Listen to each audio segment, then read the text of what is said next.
Good morning, everyone. Today we will be discussing part 1 of breast pathology. This is part of the Pathology 2 course for dental students, third year.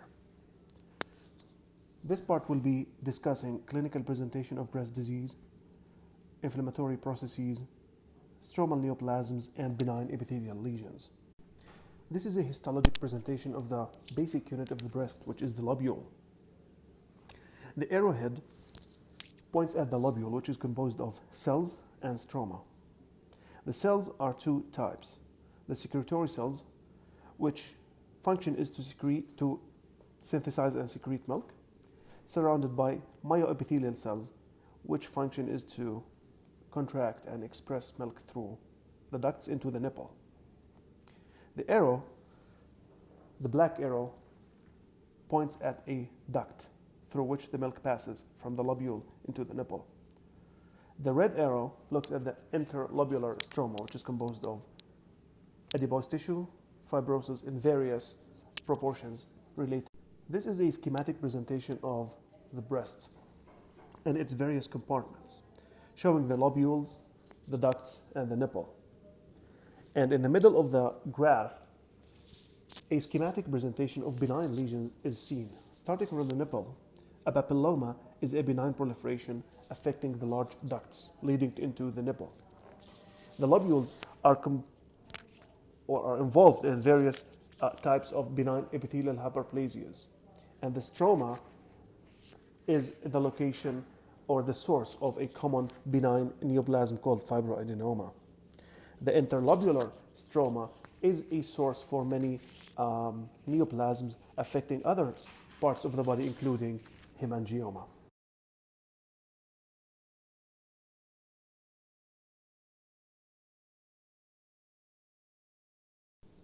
The right-hand side of the graph shows malignant lesions arising from different types of tissue in the basic breast compartments. For example, the lobules give rise to ductal carcinoma in situ, abbreviated as DCIS, or invasive carcinoma. The stroma gives rise to phyllodes tumor, which is mostly benign, but some cases are malignant. So its statement here in the right-hand side of the graph might be a kind of a mistake, because most phyllodes tumors are actually benign. And the interlobular stroma could give rise to many connective tissue malignancies, most commonly angiosarcoma. So what are the common clinical presentation of breast disease? First of all, pain. It's a common symptom, often related to cyclic changes during the menstrual cycle. It could be due to edema and swelling. And these factors are known to vary during the menstrual cycle due to hormonal effect. Pain also could be a result of a ruptured cyst, and as we will see later, cysts are a common occurrence in breasts. Fat necrosis, due sometimes to trauma or trivial trauma, can also cause pain. The vast majority of painful lesions are not malignant, are not serious. Most of them are actually benign, although 10% of malignancies can be painful.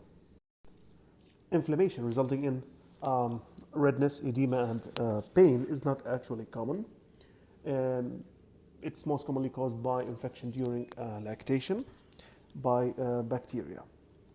The most important issue of inflammation is to differentiate it from inflammatory carcinoma, which is a subtype of carcinoma that gives an appearance similar to inflammatory conditions. Nipple discharge is another clinical presentation of breast, a rather common one, and it can be seen normally if it was small in quantity, clear, and bilateral. However, if it was bloody and unilateral, then it raises more suspicion for a more serious underlying cause. However, the most common cause of unilateral nipple discharge is actually a papilloma, which is a benign proliferation. But cancer can sometimes present with a bloody discharge without an underlying mass. So again, these symptoms are not serious by themselves, but they can be confused or can be shared by benign and malignant conditions at the same time. Palpable mass, meaning it can be palpated by either the patient or the physician. The mass in the breast can be palpated only if it reaches 2 to 3 centimeters in size.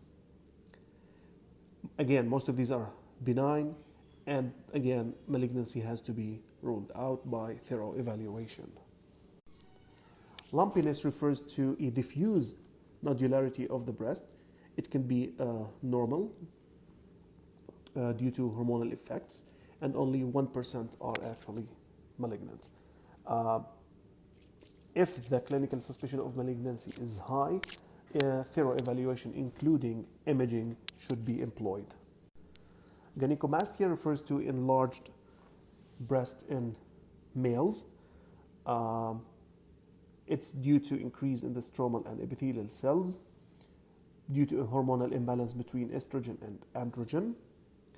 It's mostly treated for cosmetic reasons, as it does not carry a significant risk of malignancy. A few general comments about the clinical presentation of breast disease. Please remember that most symptomatic breast lesions, whether the symptom was pain, mass, nipple discharge, or lumpiness, are actually benign. And most of them are mild. So the reason we should evaluate those lesions thoroughly is not because of the suffering of the patient due to the symptoms, but to rule out the minority of cases that can be malignant. Interestingly, only less than half of cancers are actually symptomatic, and that's why screening mammography has to be employed to detect cancer at an early age. Regardless of the presentation, the risk of malignancy increases with age. For example, the risk of malignancy in a patient with nipple discharge is only 7% if the patient is younger than 60 years and 30% if she's older than 60. The risk of malignancy in a palpable mass is 10% if the patient is younger than 10, but 60% if the patient is more than 50 years old. Overcoming the fact that most cancers are asymptomatic and you cannot palpate a mass until it's 2 to 3 centimeters in size, mammographic screening gives an advantage because it can detect masses that are about 1 centimeter in greatest dimension. And the patient doesn't have to be symptomatic. That's why it's called screening. And it's encouraged to be performed in all women 40 years of age or older. The advantage of screening mammography, it can detect tumors at an early stage in which surgical excision can be performed and give the patient a chance for a cure before the tumor has metastasized to lymph nodes or to distant organs. This is a chart to depict the risk of malignancy in various symptoms. And as you can see, the risk of malignancy in all of these clinical presentations is less than 10%. And if you look at the part B of this chart, you can notice that the most common presentation of breast cancer nowadays is actually abnormal mammography, followed by palpable masses, and that the symptoms of pain, discharge, and inflammatory changes represent only a small minority of presentations of breast cancer. Again, underscoring the importance of screening mammography. The inflammatory processes are rare and can be caused by a variety of etiologies, including infection, autoimmunity, and foreign body type reaction. The symptoms of inflammation are universal, include redness, pain, fever, and swelling.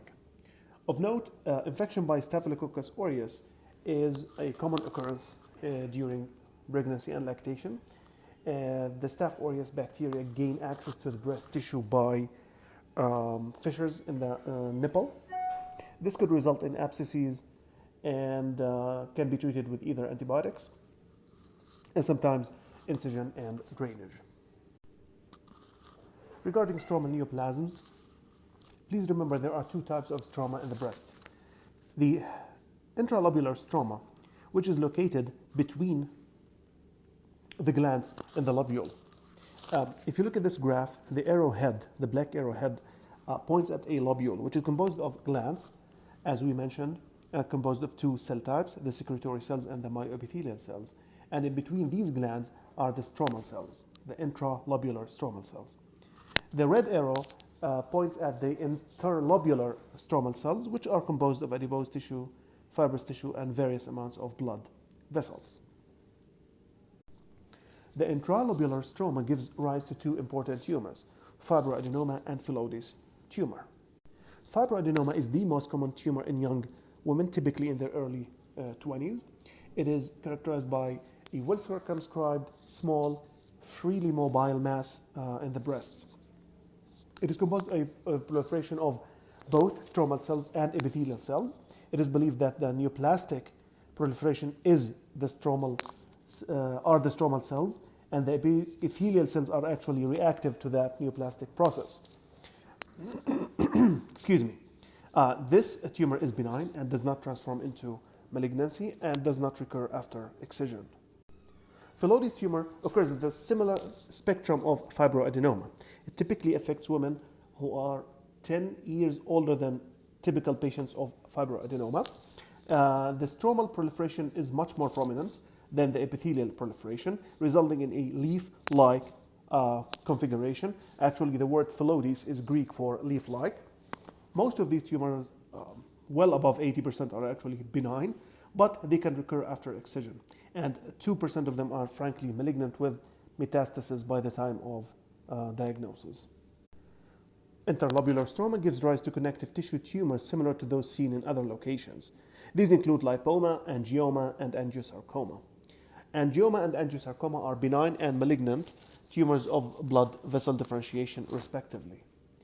Of those, angiosarcoma is the most common primary stromal malignancy of the breast, and it can be primary or can be post-radiation.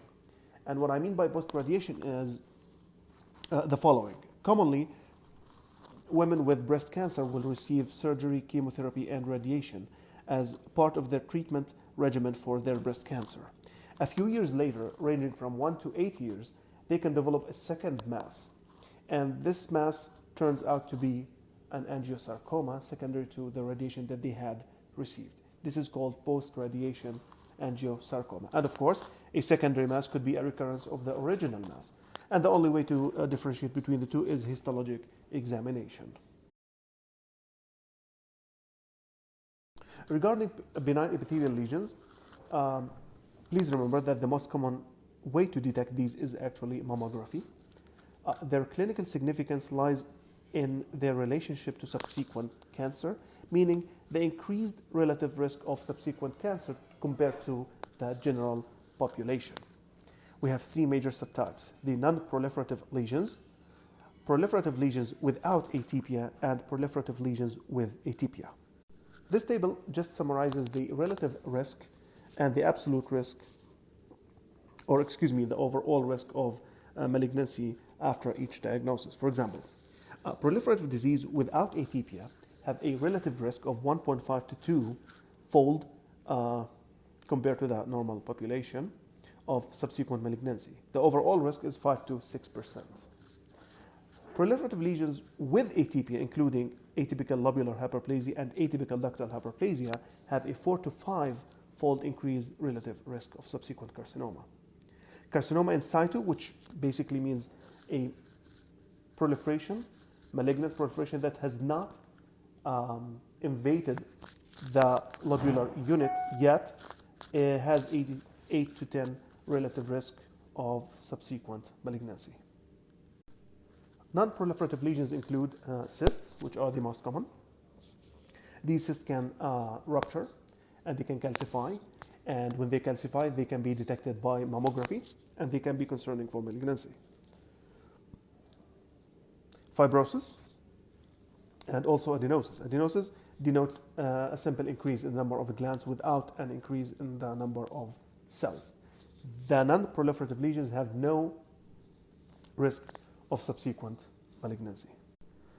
Proliferative diseases without atypia include usual ductal hyperplasia, sclerosing adenosis, papillomas, and complex sclerosing lesions. You don't need to know the details of these lesions, just please know that they have 1.5 to 2 times relative risk of increased subsequent malignancy. proliferative diseases with ATP include atypical ductal hyperplasia and atypical lobular hyperplasia. And as we mentioned, they have a 5 times relative risk of subsequent malignancy. This image shows different types of aforementioned lesions. Lesion A is a simple cyst, and you can notice in the middle of this cyst there are secretions. Typically, these secretions will calcify, and then they can be detected by mammography. However, this cyst does not carry an increased risk of malignancy. B is a classic example of usual ductal hyperplasia, a proliferative lesion without atypia, with a mild increase in relative risk, 1.5 to 2-fold relative risk. On the other hand, C is a proliferative lesion with atypia, and it carries a 5-fold increase in relative risk for subsequent malignancy. Thank you so much for listening, and if you have any questions, please do not hesitate to ask, and see you next lecture.